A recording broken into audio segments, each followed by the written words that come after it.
This podcast is supported by MIDI Health. Are you in midlife, feeling dismissed, unheard, or just plain tired of the old healthcare system?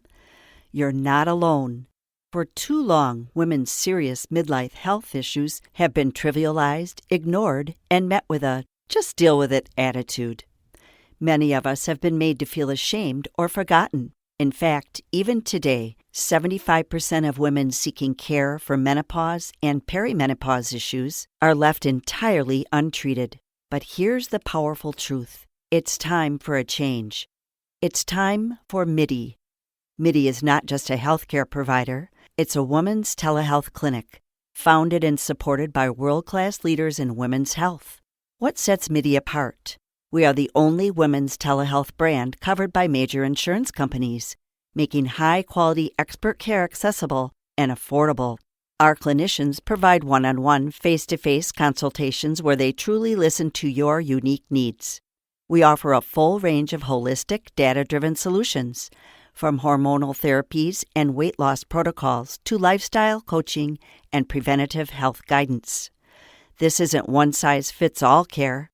This is care uniquely tailored for you. At MIDI, you will join our patients who feel seen, heard, and prioritized. You will find that our mission is clear: to help all women thrive in midlife, giving them access to the health care they deserve. Because we believe midlife isn't the middle at all. It is the beginning of your second act.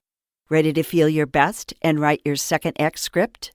Visit joinmidi.com today to book your personalized insurance-covered virtual visit. That's joinmidi.com. MIDI, the care women deserve. Most people don't realize how much of their personal information is being bought and sold every day. Data brokers are making millions pulling details about you from public records and the internet, then packaging and selling it, usually without your consent. That's how your information lands in the hands of scammers, spammers, even stalkers. It's why you get endless robocalls and why ads seem to follow you everywhere. That's where Aura comes in. Aura actively removes your data from broker sites and keeps it off.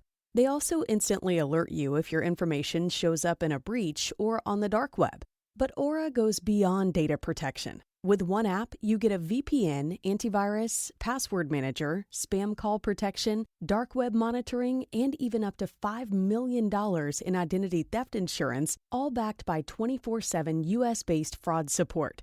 Other companies might just sell credit monitoring or just a VPN. Aura gives you all of it, together at the same price competitors charge for just one service. Start your free trial today at aura.com/hidden. Protect yourself now at aura.com/hidden. It's car con carne.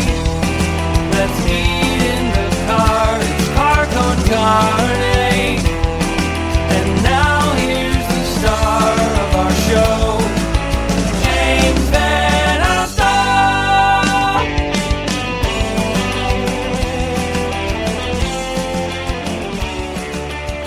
Welcome to July. This is Car Con Carne, sponsored by my friends at Easy Automation, easy-automation.net. Transform your living space with cutting-edge home automation. Experience seamless control over audio, video, lighting, climate, security, and more. Embrace the future of smart living. It's your home, your rules. Get a quote, a hassle-free, no strings, find out what it's all about quote by visiting easy-automation.net or give my guy Dan a call. Dan can be reached directly. This is his personal cell phone. I'm giving it out on Car Con Carne, 630-730-3728, 630-730-3728. I also want to mention, before we begin, Stephanie Sack, who is a returning guest. She's a returning favorite on Car Con Carne. She's also a cinephile. She's also a curator of film. She's hosting an amazing double feature at Facets Multimedia, Facets at 1517 West Fullerton, a double feature of modern horror classics X and Pearl as we build up to the new MaXXXine movie. Double feature of X and Pearl, July 5th, in the daytime, noon until 5. It's the day after the 4th of July. You're not working. What a cool thing to do. $22 gets you both movies. Facets, such a cool, comfortable place to see movies, and also cheap eats and drinks there. So that's that X and Pearl double feature. I'm James Van Oslo. I am back in Tinley Park. I am back at Flipside Brewing for this, episode 972, and I'm joined by the owner of Flipside Brewing. He is Erik Pizer, returning guest. Hello. For better or worse, that's me. For better, I think. It's been a year-ish since last we spoke, and one of the reasons I wanted to have you back on, you're about to celebrate you are celebrating this month your second anniversary. Yeah, the end of the month, the 27th, is our big birthday party. It is no secret that it's a challenging time for the service industry. Indeed. It's a challenging time for breweries. Where does year two find you? Grasping for air and trying to just have a good time along the way. It's Beer is fun. Yeah, beer's fun. Every day is fun, even during the challenges. It's been good. It's just always a lot of work, always trying to keep up with the next thing and trying to make sure that everything's firing on all cylinders. Everyone's fighting with staffing problems. Mm-hmm. Costs are going up. People are spending less money, but man, when they come out, they have a good time. So that's the part that makes it easily worth doing every day. 7144 West 183rd in Tinley Park. If you're heading to any outdoor shows at the Big Shed in Tinley, this is a very obvious stop along the way. Before you spend $20 a beer over at the venue, stop here. Pregame. This is a perfect place to pregame before the show. I'm sure people do it all the time. Yeah, we get it all the time. We're right off 183rd in Harlem, right off I-80, so we're just north of the whatever it's called. I think we had the whole conversation last time, the Tweeter Center, World. Right, the large amphitheater down the street. Yeah, but, come in, have a couple beers, have some food, take some beers with you. I don't care if you drink them in the parking lot over there. Smuggle them in, whatever it takes. You've got these great beers to go, and we'll talk about the beers. We're recording this on a Tuesday night. Not traditionally a packed night for a brew pub. It's not even 7 o'clock. The place is packed. You're doing trivia here. We do trivia once a month. I want to say it's the last Tuesday of the month, but it's the fourth Tuesday of the month. We discovered that on some random 5-week months. Tonight we have Nintendo trivia, which is a new one for us. I think there are people in Nintendo shirts. Like they're not messing around. There's a lot of some interesting looking people in there. It should be a good time, though. But the Chicago Trivia Guys is the company we use to run trivia, and they go all over all the other breweries in the area and a lot of other places I know are using them. They do a really great job. They like new questions every time, so you can go to the same theme at different places and not really worry about I heard this one before, or someone's cheating or anything like that. It's just a lot of fun. And I bring it up because as a craft brewery owner, event marketing is kind of baked into what you need to do. Yeah. It's always there's 3 other restaurants in this strip. Why come visit me versus going to Al's Beef or something like that? So it's just trying to find something unique and making sure that there's something for everyone to come in and enjoy and have a good time doing. It's the vibe and throwing out different events like this. We do trivia on July 7th, the Sunday of 4th of July weekend. We're having our summer art bazaar. I saw that. I saw the poster when I was in the bathroom. I saw a cupcake, a very enticing looking cupcake on the poster. I haven't looked at all the different vendors that are going to be there. John Streets and Mike Kozlacki, Kaz of Big Mike Soap, they organize it and curate all the different vendors and all that. And it's all the different ones that we've done with them so far have always been busy and full, and a lot of cool different vendors, artwork, and some cupcakes and different things like that. So it's always a good time. This next one will be Sunday the 7th from 11 to 5. So all day long there'll be it's like just grab a beer, grab a bite to eat, and walk around and very family do friendly. Some cool shopping. Yeah. And this is something I'm sure I mentioned. I don't remember. It's been a couple hundred episodes, but when we last talked, I'm sure I mentioned the fact that this is a family friendly place to be. Well, I've got kids and a family, and sometimes early on, especially, that was the only way I could see them is when they would come right. Come and hang out with us. But it's all about just making a place that everyone can come to. Like, why does hanging out and having a good time have to only be for adults or only be for the kids? So, like, there's who doesn't love a cheeseburger? And sometimes mom and dad like a cocktail or a glass of wine. Sometimes mom and dad need a cocktail or a beer. Yeah. Most days. Yeah, most days. Most days they deserve it. All right, so we brought food. Now, you've punched up the menu since last time I was here. Yeah, we try and rotate it pretty regularly. We're trying to be seasonal, but again, like I said, staffing issues make big lifts for the kitchen a little difficult at times, but they are doing a great job in there. And yeah, we just last week dropped a new summer menu with a few new items on there. But the smash burgers are always going to be front and center. That's very much the Flipside way. So I'm going to have a smash burger. That's a focal point of the menu. In fact, the July burger of the month is black and blue. Black and blue burger. Blackened with blue cheese. Oh my God. I went traditional. Bacon too. I mean, in for a penny. Throw on some crispy onions and make it a whole deal. Let's see what we got here. Let's bust open some food. I've got the camera at the ready. All right, that one's for you. This is me. That's you. Oh, and I got Brussels sprouts too. You did. Oh, the fries Brussels sprouts. Those were a real favorite of everyone's last year, but as we were moving into winter time, the Brussels sprouts were just they weren't in season, so they just weren't coming in very good. So we had to just take them off the menu just to make sure everything was still good for everyone. And now that we're back in season, we brought them back. This burger smells amazing. Can I zoom in? Oh yeah. What do you have there? You've got a chicken wrap? I've got a cilantro lime chicken wrap. Usually we cut it in half, but because it's to go, it's a little like pocket burrito, and I'm I love that. Kind of ready for it. And I've got these Brussels. You're not going to be disappointed. I know I'm not going to be disappointed. All right, this just looks and smells so good. It's a perfect Here we bite. go. It is. Cheers. Mm-hmm. Who doesn't love a good smash burger? And this is a good smash burger. That'll do. Well, you got everything you want on there. It's just there's nothing to overthink. The cheese, pickles, and burger sauce, which is like mustard and mayo and little ketchup and pickle juice. It's a perfect blend of everything. And I think I said it before when you asked how long it was going to take. The best part about it, too, is smashing the burgers is the quickest and like the afterthought of the whole thing, because it takes longer to toast the bun and get everything like made up and ready for it than it does to smash and cook the burger. And that's part of determining what the menu is all about, too, totally. Right? Like, what can we do well, but quickly? You don't have time to fuck around in that kitchen. Especially when there's the concerts or trivia, stuff like that. At least trivia, they're not going anywhere. People are clock watching. Let's go. Well, people are ready to go to get to their show at the concerts. So we got to be quick. And the nice thing is, like, everything in the kitchen is built to be as quick as possible. And sometimes it's too fast because it comes out so fast that people aren't on they're 2 sips into their first beer. So we got to slow down sometimes and just let people relax. And then another thing that happens all summer long that we got to be quick for is, you see the sign over there, there's a trolley that runs through Tinley Park.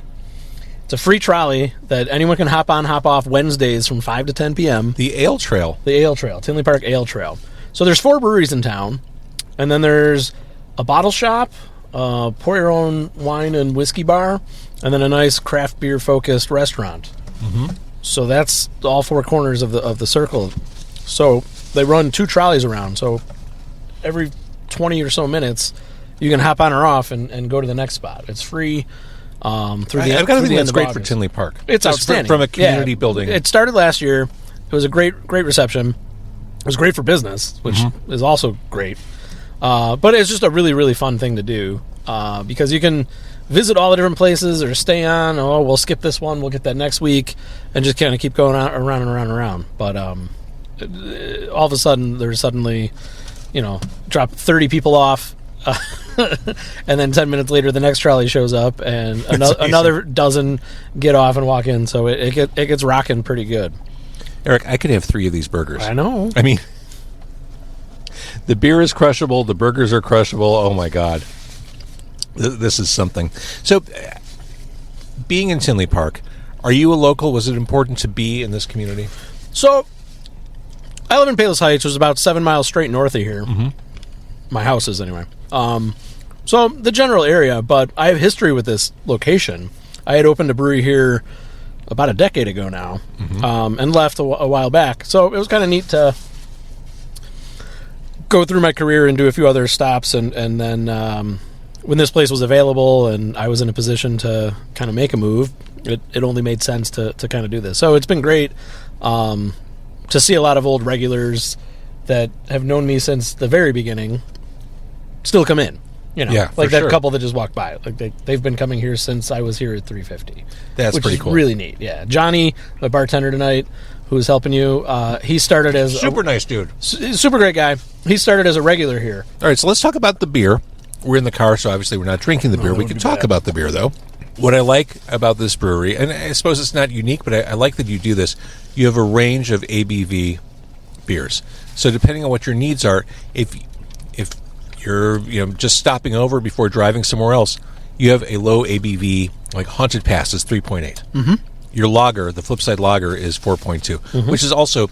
I'm going through my crushable beer era. It's a good era. It's a good era. Like, just right down the middle, there's the beers I'm drinking the most of right now. It's also summer. It's also summer, which is the perfect time for drinking those beers and drinking more than you probably normally would because there's more daylight. There's more time to be doing other things. So it all makes sense like that. But I also have a 12% Imperial Stout that's on tap right now. So, like we can get you if you need to. And the people who drink that are serious about that. Yeah. And then I have a barrel-aged version of that I'll be releasing around our anniversary. Does that take longer to brew if you do it in the barrel, or is it the same timetable? No, well, both. It takes the same amount of time to brew the beer to start with. So the beer's finished and done and relatively complete. That's I'm what sorry if these are like there's rookie questions. They're just questions. That's how we all figured out. And If I have learned these through it. questions, someone else has these questions. Yeah, for sure. So like the beer that's on tap right now is just the base beer. It's done. I got it cold and carbonated, and it's ready to drink. But I took some of that beer and put it into a barrel, and I'm going to leave it in there until sometime next year, sometime 9 to 24 months or so, depending on the barrel and the beer and how it's tasting as it ages. What's the result? It picks up more of the bourbon flavor and booze and oak and vanillas and all sorts of different flavors that you find in bourbon that you might not quite think of. And really all of it is, beer gets stale over time. It oxidizes. So if you take like Flipside Lager and let it sit out or, it's set warm or something, it would kind of start to taste papery and not that good. But there's something about the dark malts and roasted malts and stuff in a stout that those chemical reactions of oxidation and all that, they taste good. It turns into like plum and raisin and like dark cherry and stuff like that. So it kind of it just turns into deeper, more complex flavors that are pleasant. So there's lots of different styles. A lot of them are regional or historical. Depends on like where they came from. We were drinking my bounce check Pilsner. I love that beer. It was kind of thanks. It was modeled after Pilsner Urquell, which is Pilsen, Czech Republic, and it came about. Bounce check, CZECH. Yeah. Naturally, I like love a good pun. I like a good beer. I love a good pun. Put them both together. Yeah. I don't have impasta syndrome, my Italian Pilsner on right now, but like that beer came about in Pilsen because of the very soft water. So they added hops in a certain way, and it was light. And in the area, they were brewing lagers where they would store it cold for a long period of time. There's the story that's got some truth to it and some not about IPA being, a big hoppy beer that was shipped from England to India and it had to last in a boat, and that's how that turned out. I've heard that. They're all different. There's different reasons that each beer style kind of came to be as it was. Barley wine is typically just a big... Yeah, there you go. Get them. For those who are just listening, I'm showing off I the smell Brussels. them now. Do you want to scoop some of they're your... so good. No, I'm good. I'm a French fry guy. Don't get me wrong, I love French fries too, but this way I can say that I'm having vegetables, and that's important. Mom would be proud. Indeed. I've let her down so many other times. Haven't we all? Yeah. So there's just a lot of different styles, and I try and do a wide range of them because that's the bottom line of everything is something for everyone. Like there's many different people, many different tastes. The market tells you what to do, right? Yeah, a lot. And I don't know if I'm smart or dumb, but I only listen to it a little bit. I kind of decided after, almost 10 years in the industry, a handful of stops along the way, I just kind of wanted to brew the beers that I thought people want to drink that they don't know that they want to drink. Rascal King is my English pub ale. I try and keep like the lighter lagers on. I think that a little bit more variety like that, rather than leaning heavy on we're all going to just do hazy IPAs.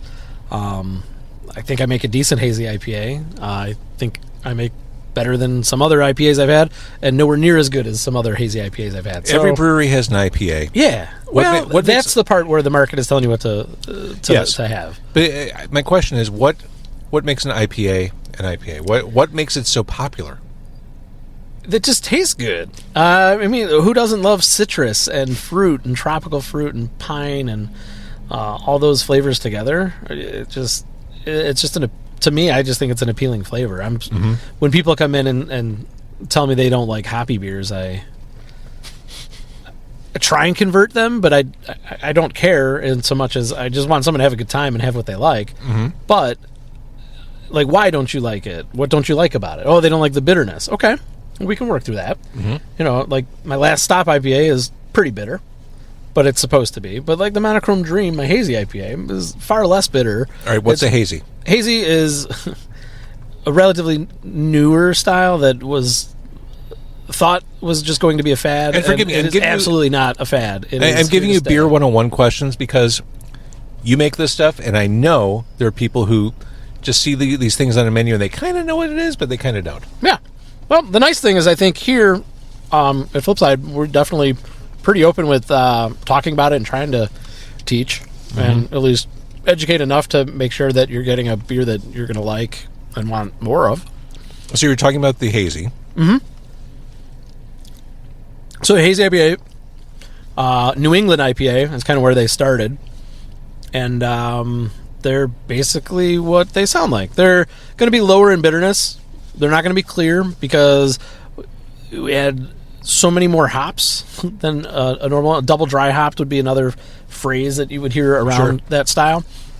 And really it's just adding more hops at different times of like the fermentation process, and it interacts with the yeast, and you kind of build the grain bill, the ingredients of the beer side of it a little bit differently, just to promote some of that haze, and it interacts, and these little polyphenols are all created, and it creates this haze, but it's usually a softer bitterness and juicier and like more tropical fruit, and just a little sweeter too than say like an American IPA or West Coast IPA.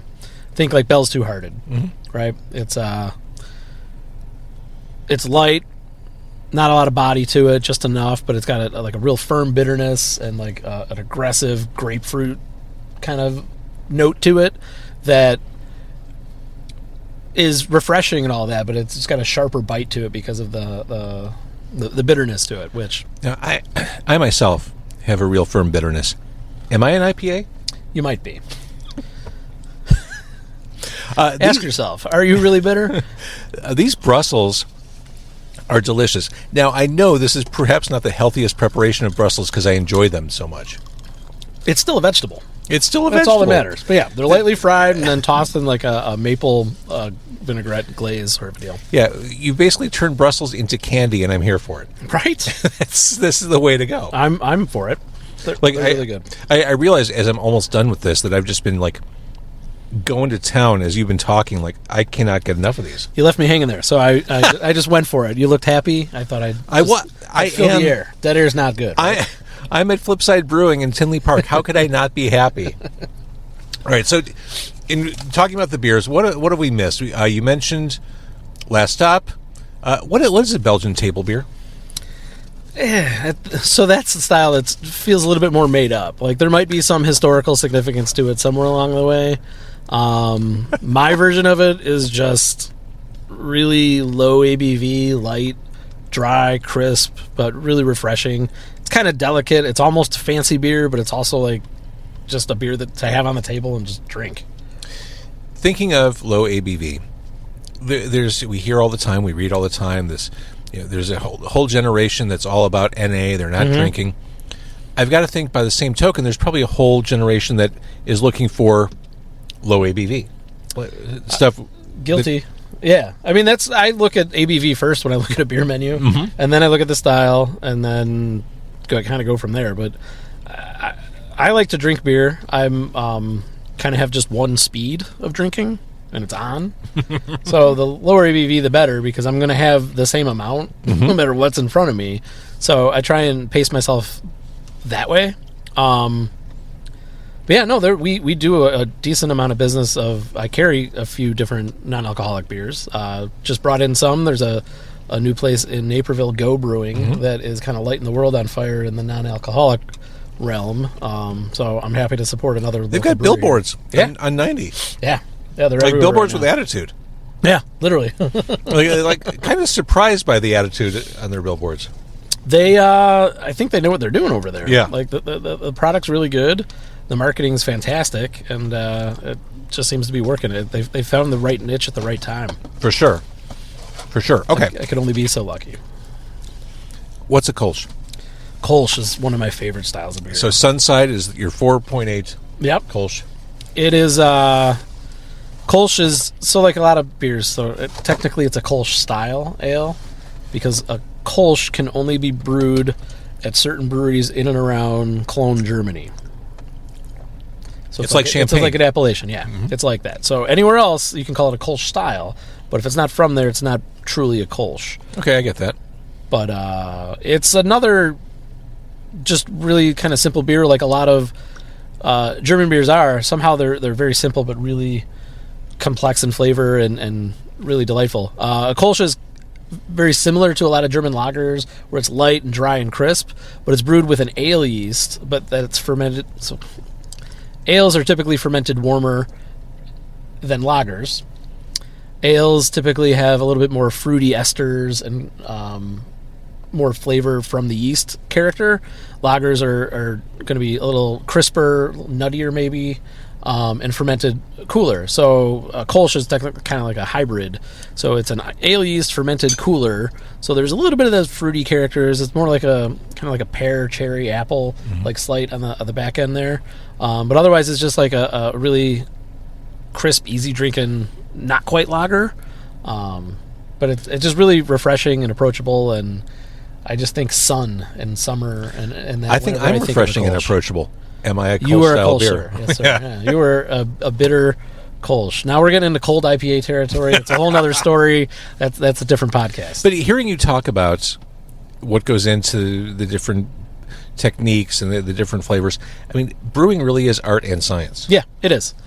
I never really considered myself a very creative person, and then I realized, wow, I'm writing these recipes, different styles, and I got to name the beers, and then figure out someone to come up with artwork and devise all that, and doing all the social media. So it is a lot of art, because it's getting to know what's going to happen with the science, and if I do mash at this temperature and add this salt to the water and ferment at this temperature and all these different things, something different's going to happen. But it's also just kind of winging it, and a little bit of a hope and a prayer sometimes as what's going to happen. That sounds like a creative pursuit. Yeah. So Flipside Brewing is at 7144 West 183rd in Tinley. As mentioned, it's at the corner of 183rd and Harlem.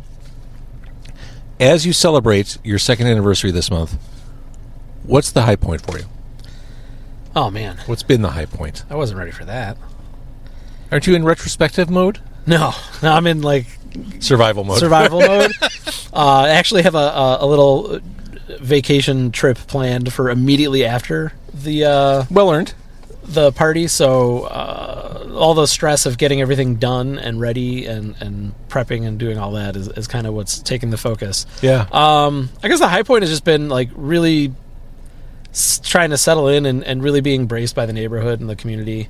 The other three breweries in town are awesome. Some of the other businesses in town are great and just really supportive. The Open Bottle across the street, I've got Frogger Lager on tap right now. There's not a whole lot left, so it might not be on for long. But it's just like a lime lager. We to celebrate it, we froggered across the street. There's no crosswalk here, but I think it's 0.61 kilometers.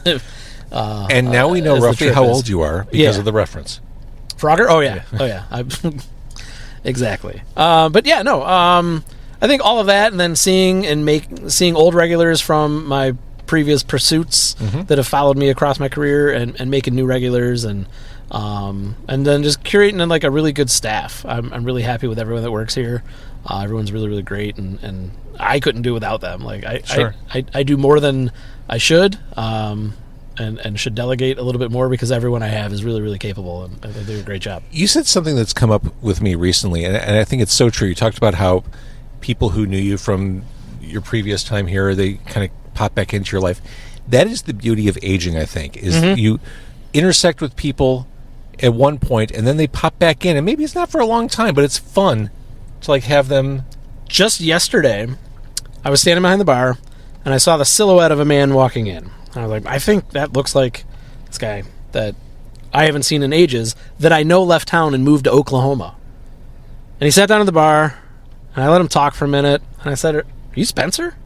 "I sure am." And I was like, I haven't seen him in 8 years. That's fantastic. And he's just stopped in because he's followed me on social media across the time. And I got to see him and say hi, and like I remembered him, and he remembered me. And I mean, if that doesn't make you feel good at the end of the day, over a beer. I made a beer. It's fun. It's easy. It's just a beer. But man, is it cool, right? It's the best. Yeah, it's pretty neat. Well, congratulations on 2 years. I know that success in this business is hard fought and won, and longevity is as well. But this all portends good things. I love the food. I love the beer. And I love the location. Like you said, it's right off 80. It's super easy to get to. What an easy destination to go to, and what a great place to, like I said, pregame if you're going to see a show in the area. Yeah, and now right next to you there, we have a little patio outside. Yeah. We've got a huge parking lot, so parking is not a problem here ever. Not a problem at all. And then we've got a little patio, fit a few different people here, and just enjoy the weather sometimes if you don't want to come inside. And come hang out. Well, I'm going to cheers you with water. Cheers right back. Which seems like the wrong thing to do with you, but we're in a car. Cheers. Flipside Brewing. Thanks for watching. Cheers. Thanks, Erik. Thanks, James.